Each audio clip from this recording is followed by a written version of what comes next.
The night sky was dark.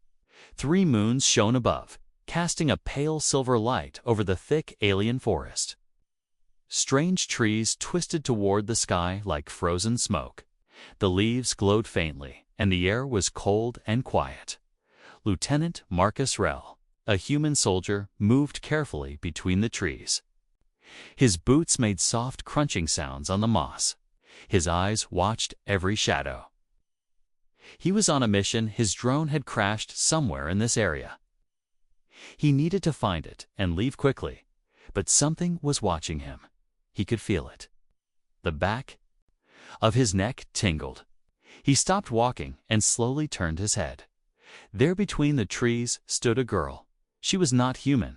She had soft, lavender-colored skin, long silver-white hair, and large glowing blue eyes that stared at him without blinking. Her clothes were strange, made of shiny, smooth fabric that sparkled like stars. She was small and looked very young, but her eyes were full of fear. Marcus raised his weapon just in case, but didn't aim it at her. She didn't move. She didn't run. She just stood there like a statue. "Who are you?" Marcus asked, his voice calm. She didn't answer. Instead, she took one small step back, her hands shaking slightly. Marcus noticed something. Her eyes, so bright, so full of emotion, were beautiful. More beautiful than anything he had seen on any planet. "Your eyes?" he said softly. "They're beautiful." The alien girl gasped. Her eyes grew wide, and she took another step. Back then, something strange happened. Her skin turned a soft pink, most like a blush. She looked down, touching her face. For a second, it seemed like she didn't understand the compliment. Then, her lips moved, but no sound came out. Suddenly, Marcus heard her voice inside his head. "You think I'm beautiful?" He froze. Telepathy. She was speaking directly into his mind. "Yes," Marcus answered carefully. "I do." There was silence. Then, without warning, Marcus saw flashing images in his mind. Her memories, burning villages, soldiers. With guns, screams, fear, humans had come to her planet before. And they had not been kind. Marcus stepped back, shocked by what he had seen. "That wasn't me," he said quickly. "I didn't hurt your people." The girl stared at him. Her body trembled. Her voice returned in his mind. "You wear the same armor. You walk the same path." Marcus dropped his weapon to the ground. "I don't want to fight you. I just came to find my drone. That's all." She looked at him for a long moment. Then she slowly stepped forward. "My name is Sci-Fi," she said aloud. "For the first time." Her voice was soft and musical. It echoed gently through the trees. Marcus smiled carefully. "I'm Marcus." She looked down again. Her fingers brushed a crystal necklace she wore around her neck. Then she looked back at him and asked a quiet question. "Why did you call my eyes beautiful?" Marcus hesitated. "Because they are. They're full of life, full of feeling, even after everything you've seen." He paused, then said, "You still have hope in your eyes." Sci-Fi blinked, and for the first time, a small smile touched her lips. Then a loud sound broke the quiet. A deep, mechanical hum came from above. Marcus looked up and swore. A patrol drone human-made was flying above the trees. It was scanning the forest. If it saw Sci-Fi, it would call for backup. Soldiers would come. She would be captured, or worse. Marcus turned to her quickly. "You have to run. Now." But Sci-Fi didn't move. "If I run, they will follow. If I stay, they will take me." Marcus made a choice. He stepped in front of her, pulling her behind a thick tree. "Stay quiet. I'll protect you." The drone passed above them, but didn't stop. It kept moving, its red lights fading into the distance. Silence returned. Sci-Fi looked up at Marcus. Her eyes shimmered with emotion. No human has ever protected me before, she whispered. Marcus said nothing. He just looked into her glowing eyes and felt something he hadn't felt in years connection. But in the shadows, something else watched them. Something large. Something dangerous. They were not alone. The forest was quiet again. Too quiet. Marcus stayed close to Servia, standing in front of her like a shield. His eyes scanned the trees. The human drone had passed, but something didn't feel right. Then he heard it. A low growl. It came from behind a group of large black trees. The sound was deep, rough, not human, not machine. Marcus raised his head slowly. His hand reached for his sidearm. Servia stepped forward, her voice low. "It's here," she said. "The forest beast. It hunts anything that makes sound, or smells like blood." Marcus looked at her. "You mean it's followed us?" Servia nodded. Her blue eyes were serious now. Suddenly, from the dark bushes, a shape appeared. It was massive, at least 3 meters tall. It had 4 legs, but walked like a giant wolf. Its body was covered in thick, black, armor-like skin. Its eyes were red and glowing. Sharp, wet fangs stuck out of its mouth. It sniffed the air it had caught their scent. Marcus whispered to Servia, "Run when I say. Don't stop. I'll hold it off." But she grabbed his arm. Double quotes, "No, you don't. Know this planet, you'll die." Marcus looked into her glowing eyes again. Something inside him said she was right. "Then what do we do?" he asked. Servia took off her necklace. The small glowing crystal pulsed softly in her hand. "We'll distract it," she said. "It's made from pure lightstone. The beast hates the light." She stepped out from behind the tree. Marcus tried to stop her, but she was already moving. She held the stone up high. The beast roared. A huge, terrifying sound shook the trees. But it stopped when the light hit its face. The crystal glowed brighter, like a mini-sun. The beast howled in pain and backed away, covering its eyes with its claws. Servia shouted, "Double quotes now, Marcus. Run." They ran. Branches slapped Marcus's face. The ground was slippery and full of holes. He didn't know where he was going, but Servia was fast, and he followed her through the twisting forest. Behind them, the beast roared again. It was angry now. The lightstone's effect was wearing off. After a few minutes, they reached a small cave hidden behind glowing vines. Servia pushed the vines aside and pulled Marcus inside. They both collapsed. Breathing hard, darkness surrounded them, but at least for now, they were safe. Inside the cave, a moment of peace. Servia lit a small orb from her pouch. It glowed with soft blue light. Marcus sat on a rock, holding his knees. "You saved us," he said quietly. Servia smiled a little. "You saved me first." There was silence between them. Outside, the beast sniffed around but couldn't find the entrance. They had some time to rest. "Marcus, why did you help?" "Me, Servia." "After what humans did," she looked at him with sad eyes. "Because I saw your heart." Marcus raised an eyebrow. "Saw it? When?" "Servia, when you complimented my eyes, you didn't lie. You didn't look at me like a thing. You saw me like a person." She paused. "No human ever did that." Marcus felt strange, warm. He had fought many wars, met many alien species. But this was different. "I've seen too much death," he said. "I'm tired of war." Servia nodded slowly. "Me too." She looked down at the broken crystal in her hand. "That stone was the last gift from my brother. He died last year, shot by a human patrol." Marcus didn't know what to say, so he said nothing, but he placed his hand gently over hers. She didn't pull away. Hook, ending new trouble. Just then, a light blinked on Marcus's wrist. It was his comes device. A signal was nearby. Human soldiers were on their way. A full team. Savia saw the light and stood up fast. "You have to go," she said. "They will scan for alien life. If they find me, they'll kill me." Marcus stood too. His heart was racing. He had a choice to make. He could call for help, bring her in, finish the mission, or he could protect her again. Just then, a voice buzzed in his ear. "Lieutenant Rel, respond. Have you located the alien?" Marcus stared at Savia. She looked afraid, waiting would he betray her or defend her again.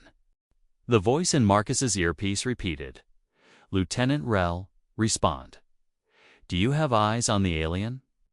Marcus stood still in the cave. The small blue light in Savia's hand lit her soft face. Her glowing eyes were locked on his.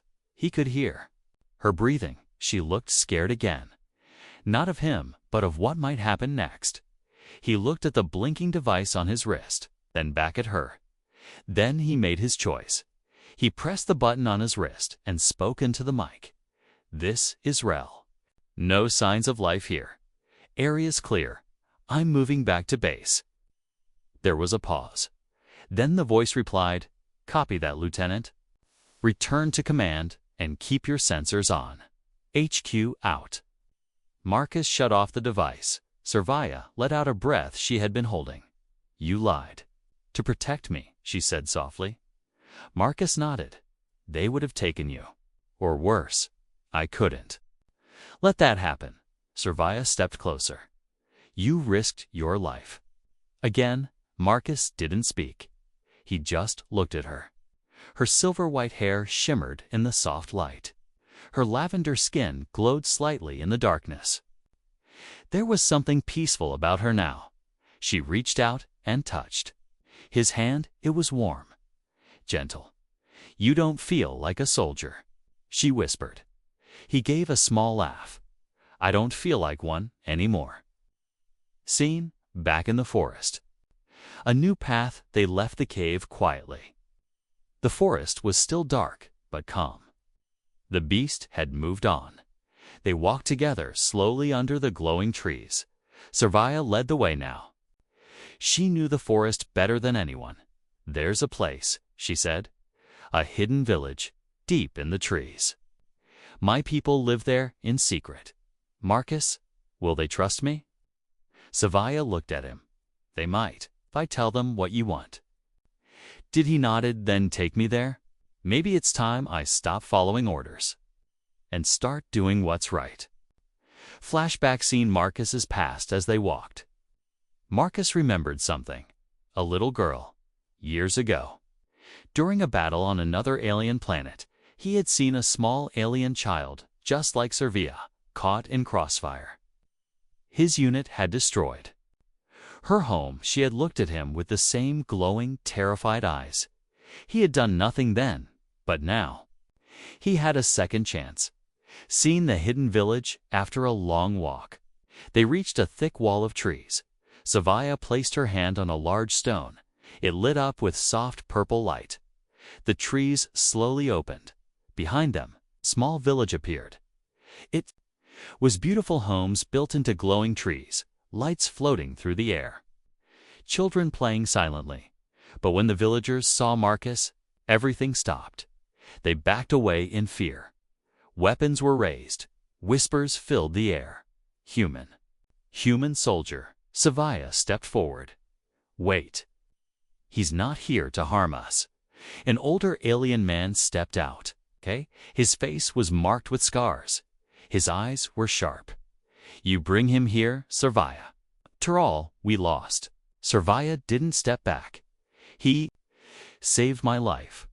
Twice he lied to his own army to protect me. He is not like the others." The elder looked at Marcus. "Is this true?" Marcus nodded slowly.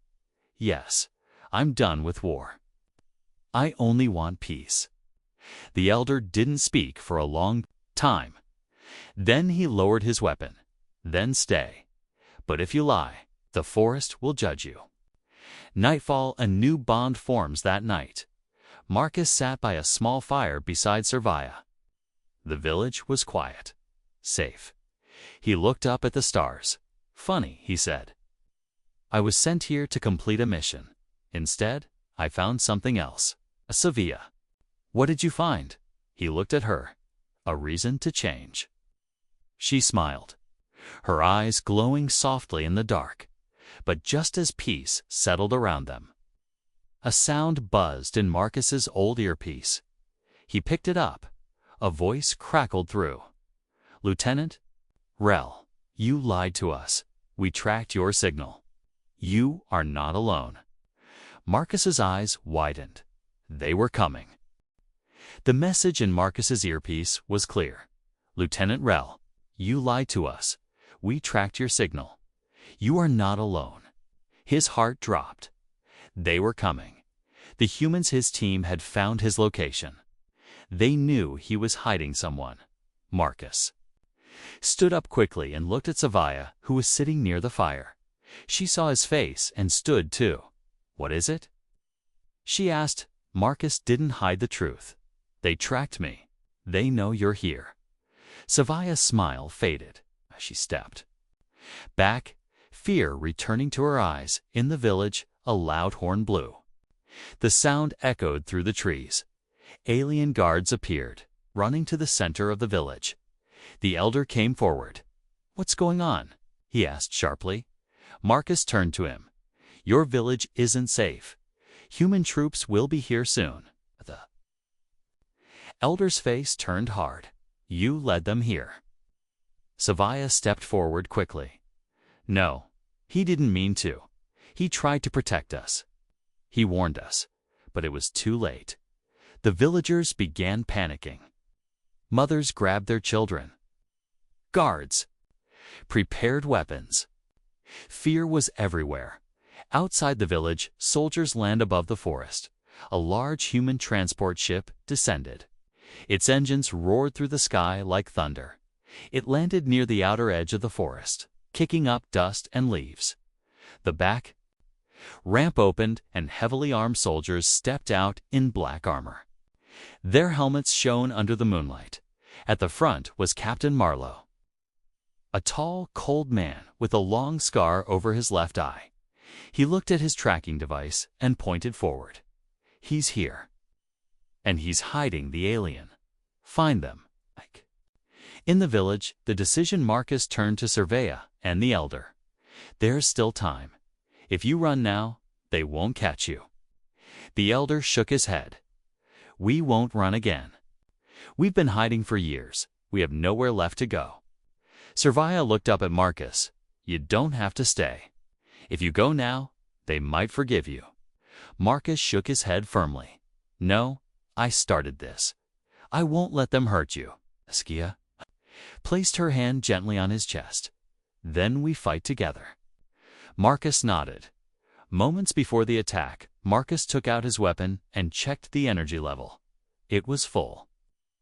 He handed a second weapon to Servia. Ever use one of these? Saya nodded, gripping it tightly. The villagers took defensive positions. The guards stood on high platforms with bows and energy blades. They were ready to protect their home. Marcus stood at the front gate, next to Servia and the elder. Then came the sound of footsteps. Dozens of soldiers moved through the forest, approaching. Fast lights flashed between the trees. They were surrounded. The first attack without warning. The human soldiers opened fire. Bright red laser blasts lit up the night. The villagers fought back with bows and plasma arrows. Some of the alien tech fired pulses of energy that knocked soldiers off their feet. Marcus fired two, but not at the villagers. He shot at his own team. His aim was sharp. He hit a drone in the sky, then two soldiers trying to flank the side. The humans didn't understand at first. Why is he shooting at us? One shouted, "He's a traitor." Another yelled. Captain Marlowe stepped forward, raised his weapon, and shouted, "Marcus Rel, stand down. You're under arrest for treason." Marcus shouted back, "I won't let you kill them. They haven't hurt anyone. Marlowe's eyes narrowed. You're defending aliens now. After all, we lost to them. Marcus yelled. Not all aliens are enemies. The battle raged on. The turning point Servia stood beside Marcus, firing her weapon. She wasn't as strong, but she was fast and smart. She shot a soldier who tried to sneak up behind Marcus. He turned, shocked. You saved me again. Servia smiled, even through the fear. But then she gasped. A laser blast hit her shoulder. She fell to the ground. Servia. Marcus screamed. He dropped to her side and shielded her with his body. Her skin was glowing pale. She was hurt, badly. I'm okay, she whispered. Keep fighting. Don't let them win. Marcus looked up with fire in his eyes. Something inside him snapped. He stood up and charged forward, blasting soldiers with perfect aim. He moved like a storm, protecting the village with everything he had. Retreat suddenly, a loud alarm rang. In the soldiers' helmets, Captain Marlowe got a message. Retreat. Command says the cost is too high. Pull back now. Marlowe cursed and waved his hand. Fall back. The soldiers ran, lifting their injured as the ship's engines roared again. The humans left. Silence returned. The villagers looked around. The damage was heavy, but they were alive. Aftermath, Marcus knelt beside Servia, who was lying near a tree.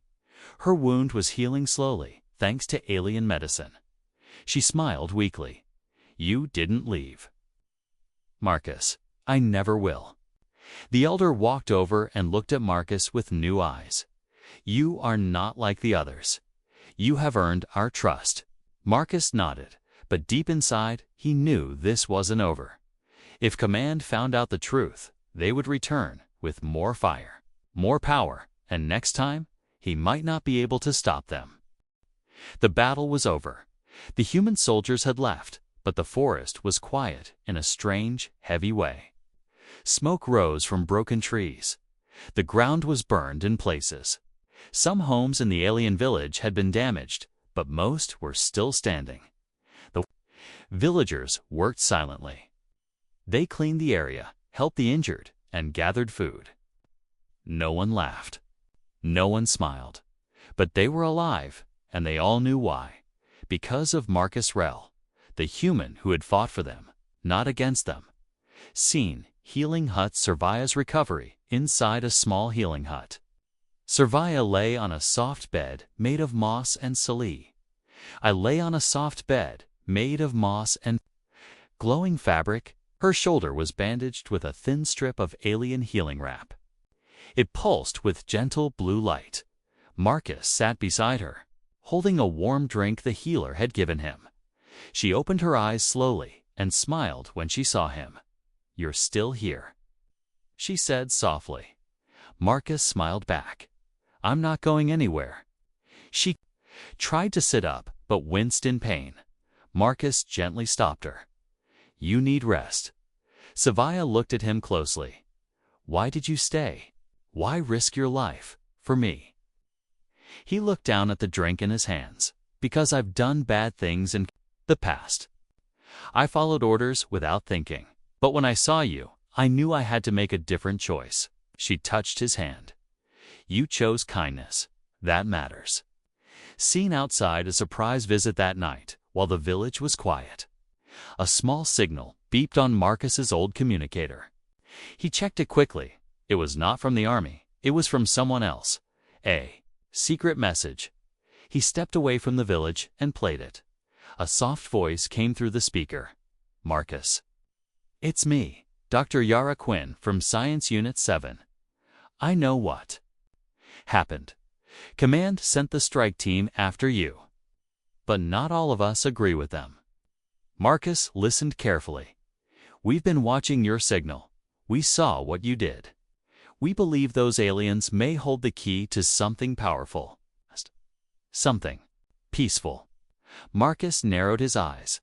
We don't want to destroy them, the message continued. But if the generals find out what they're hiding, they will come back with more ships. You need to find the artifact before they do. Sovaya knows about it, doesn't she? The message ended. Marcus stood there, frozen. Artifact. What were they talking about? He ran back to the village. Seeing the truth revealed, Sovaya was sitting up, surrounded by soft lights. She looked stronger. Marcus sat beside her and spoke quietly. Sovaya, I need to ask you something. She looked at him with calm eyes. You can ask anything. Is there something important hidden here? Something your people are protecting? She looked away. For a moment, she didn't answer. Then she sighed. Yes, there is. Marcus leaned forward. What is it? Sovaya reached under her bed and pulled out a small glowing box. It floated in the air, spinning slowly. This is called the Heart of Zaretha. It's a living crystal. It connects to the minds of those who seek peace. It can heal, protect, and even stop war. Marcus stared at it in amazement. That's what they're after, he said. The humans, if they get it, they'll turn it into a weapon. Sovaya nodded sadly. That's why we've hidden it for generations. But now, maybe it's time to use it. Seeing the elders warning the elder came into the room. His face was serious. You cannot stay here anymore, Marcus. They know about the heart. They will return in full force. They will destroy everything to get it. Marcus stood up. Then we have to move it. Hide it somewhere safe. The elder shook his head. It cannot be moved far. But there is a place in the mountains, a sacred cave. Only those chosen by the heart can enter. Marcus looked at Sovaya. You're chosen, right? She nodded slowly. Yes, and now, so are you. The heart of Zaretha glowed brighter. It had bonded to Marcus. Seeing a new journey begins early next morning. Before sunrise, Sovaya, Marcus, and 2 alien guards left the village. They carried the heart in a special container. It hummed quietly. With light, they traveled through deep woods, over glowing rivers, and climbed rocky hills. Sovaya's wound slowed her a little, but she kept going. Marcus helped her over steep paths. He never left her side. As they walked, Sovaya looked up at him. Do you think we'll make it? Marcus gave a small smile. I don't know. But I'll make sure you do. Ending Hook, a silent follower far. Behind them, in the shadows of the forest, a drone floated silently. Its red eye recorded everything. A signal was sent to space. On board a massive warship. A human general saw the footage. He smiled darkly. So, the traitor found the heart. Good. Now we know where to strike next. The sky was still dark as Marcus, Sovaya, and the 2 alien guards reached the edge of the forest. Ahead of them stood the Mountain of Echoes, a tall and ancient place made of glowing black stone. The wind howled through the cliffs, whispering. In a strange, almost human voice, Sovaya held the heart of Zaretha close to her chest. It was hidden inside a silver case that floated gently in the air. The glowing crystal inside pulsed with warm blue light. Marcus looked up at the rocky path. Ahead, this is the place, he asked. Sovaya nodded, double quotes, yes. The sacred cave is near the top. It's protected by the mountain itself. Only those chosen by the heart can enter. Marcus adjusted the strap on his shoulder. Then, let's keep moving. The 4 of them began, climbing the narrow trail. The rocks were sharp, the wind was strong, and the path twisted like a serpent. But they didn't stop. They had to reach the cave before the humans came. Seen back on the human warship far above the planet. General Lorne stood on the bridge of the massive human warship Dominion's Wrath. He watched the drone footage again. Eyes narrowed. Marcus Rell, the traitor, was climbing the mountain with the alien Gerland carrying the glowing artifact. Lorne turned to his second-in-command. "Send a strike team to the mountain. Full armor, air support. I want the heart in my hands before sunrise." The officer saluted. "Yes, sir." Seeing the sacred entrance as the sky turned light blue, Marcus and the others reached the top of the mountain. A large stone wall stood. Before them, strange symbols glowed across its surface, moving like slow waves. Servia stepped forward and placed her hand on the wall. The symbols lit up. The ground shook.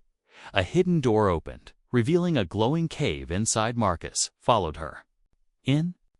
The alien guard stayed at the entrance to watch for danger. The cave was unlike anything he had ever seen. The walls shimmered with crystals. Soft music seemed to play from deep inside. The floor was smooth like glass. In the center of the cave was a stone pedestal meant to hold the heart. Servia carefully placed the floating crystal on the pedestal. The moment it touched, the whole cave lit up. Blue light filled the air. A peaceful warmth wrapped around them like a blanket. Marcus stared.